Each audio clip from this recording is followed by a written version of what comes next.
आदाब नाज़रीन, मैं आपका मेज़बान मोहम्मद साद हुसैन अशरफी। मैं अभी मौजूद हूँ बिहार रियासत पटना में। अभी हमारे साथ महागठबंधन के भाकपा माले के प्रत्याशी गोपाल रविदास है, हमसे हम खास बातचीत करके करेंगे बिहार में किसकी सरकार होगी। गोपाल रविदास बताएं कि बिहार में किसकी सरकार।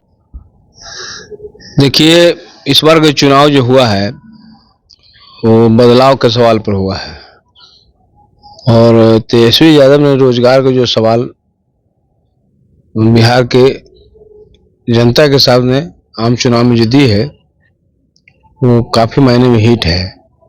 और युवा लोग रोजगार चाह रहे हैं और रोजगार का मतलब है तेजस्वी यादव कि पिछले 17 महीने की व्यवस्था में उन्होंने 5 लाख से ज़्यादा नौकरियां दी है। तो इसीलिए नौजवानों का विश्वास है कि तेजस्वी यादव ही सरकार में आएंगे, मुख्यमंत्री बनेंगे तो रोजगार देने का काम करेंगे। और इस बार के चुनाव जो है पूरे बदलाव और रोजगार के सवाल पर चुनाव हुई है। एनडीए को लोगों ने नकार दिया है। भारी बहुमत की दिशा में महागठबंधन बढ़ रही है और निश्चित रूप से तेजस्वी यादव बिहार के मुख्यमंत्री बनेंगे। एग्जिट पोल में जहां बताया जा रहा है कि एनडीए की सरकार बिहार में बन रही है, तो इस पे क्या कहना है आपका? अब एग्जिट पोल वाले तो पता नहीं कहां से आ रहे हैं, किसी का नामो निशान नहीं है। जो बुनियादी जो पत्रकार लोग हैं, रिपोर्टर लोग हैं, वो ग्राउंड रिपोर्ट लाए हैं। रात दिन वो 2 महीना तक मेहनत किए हैं और दिल्ली में बैठे बैठे लोग जो है अचानक जो है एग्जिट पोल कर रहे हैं। उसमें ज़्यादातर देखा जा रहा है कि वो ये इंडिया गठबंधन जो है, इंडिया गठबंधन के जो लोग हैं जिनका आपका खुद का चैनल है, वही लोग जो है एजेंसी बनाए हुए हैं। वो लोग एग्जिट पोल कर डरावना कर भयभीत करने के लिए। और अब तो कम दिन समय रह गया है, कल ही है मतगणना होने वाला है। 10 बजे से रिपोर्टिंग आने शुरू हो जाएगा और दूध का दूध पानी हो जाएगा। और निश्चित रूप से जो बदलाव और एग्जिट पोल जो आया है उस पर जनता, बिहार की जनता बड़ी खफा है कि ये बैठे बैठे आए लोग हैं, जो सत्ता पक्ष के लोग हैं, खाए कमाने वाले जो लोग हैं बैठे हुए हैं, ऐसे लोग लाते हैं। तो ये व्यवहारिक नहीं है, जिससे लोगों में गुस्सा है।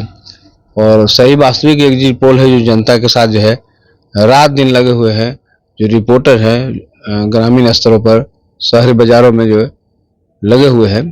तो इनका ग्राउंड रिपोर्ट सही है, उनका भी रिपोर्ट आ रहा है। और उस रिपोर्ट में जो ग्रामीण लोगों का जो रिपोर्टिंग है, ग्राउंड रिपोर्ट, उसमें ज़्यादातर महागठबंधन के पक्ष में है और वास्तविकता भी है। यही है। जब बिहार में नीतीश कुमार ने जो महिलाओं को 10,000 रुपया दिया, जिससे इस बार मतदाताओं में की संख्या में महिलाओं की संख्या बढ़ी है, तो इस पर क्या कहना है आपका?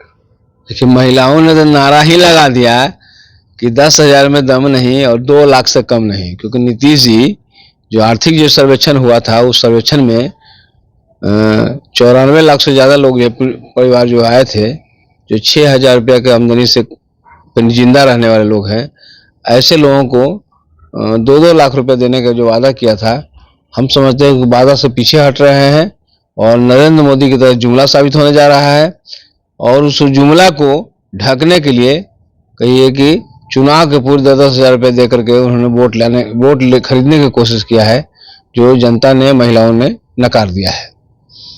और कहिए कि 2025 में जो महागठबंधन की सरकार बनेगी तो नीतीश जी की जुमलाबाजी नरेंद्र मोदी की तरह होने नहीं देंगे। उनका हर हिसाब लिया जाएगा कि 2-2 लाख रुपए क्यों नहीं। बिहार में आप अपने जीत के, ये फुलवारी विधानसभा क्षेत्र में अपनी जीत के प्रति कितने आश्वस्त हैं आप? तो पूरे व्यापक जनता कर रही है कि फुलवाड़ी में जो है गोपाल रविदास जीत रहे हैं, भारी जन समर्थन मिला हुआ है। आप चुनाव में खुद देखे होंगे कि पूरा फुलवाड़ी नगर परिषद के अंदर में खाली सुप किया है। एक भी लोग जो है गोपाल रविदास के सामने टिके नहीं है, सब लोग जो उड़ गए हैं। तो फुलवाड़ी विधानसभा में भारी बहुमत की दिशा में है और निश्चित रूप से एक बार फिर से हम फुलवाड़ी की जनता की सेवा में करेंगे और सेवा का मौका हमको दे रही है। फुलवारी विधानसभा क्षेत्र में करीब 3,84,000 मतदाता हैं, तो उनको आप क्या कहेंगे? मैं उनको कहना चाहता हूं कि पिछले समय आपने हमको बहुमत से जिताने का काम किया और हम आपके लिए जो है ईमानदारी से सेवा करने का काम किया है। जो बचे खुचे काम है, फिर से आपने हमको मौका दिया है और उसको पूरा करने का काम करेंगे। और निश्चित रूप से आपके यहाँ जो कल कारखाने नहीं हैं, रोजगार के धंधे नहीं हैं, तो तेजस्वी यादव सरकार जो बनेगी तो उसमें हम लड़ करके आपके यहाँ एक छोटा मोटा कल कारखाना बनाने की कोशिश करूंगा। जीतने के बाद आप फुलवारी विधानसभा क्षेत्र में जनताओं के लिए वहां क्या करेंगे, क्या प्राथमिकता आपकी रहेगी? एक तो पहली प्राथमिकता हम बताएं ना कि जो प्राथमिकता हम जब लेके चले थे, शिक्षा, विद्युत, रोड, स्वास्थ्य सेवाएं, तो इन सेवाओं को और डेवलप करने का काम करेंगे। जनता के जो बुनियादी हिस्सा है उन बुनियादी लोगों तक जो है उनको स्वास्थ्य की सेवा मिल सके, शिक्षा मिल सके। यहाँ पर जो बच्चों के लिए जो डिग्री कॉलेज नहीं है, वो हम पिछले सत्र में डिग्री कॉलेज पास करवाया है, उसको आकार ग्रहण करवाएंगे ताकि यहाँ जमीन उपलब्ध हो सके। खेल कूद के जो मैदान है वो भी पास कराया गया है, वो आकार ग्रहण करेगा, तो इनके लिए बेहतर सेवा करने का काम करेंगे।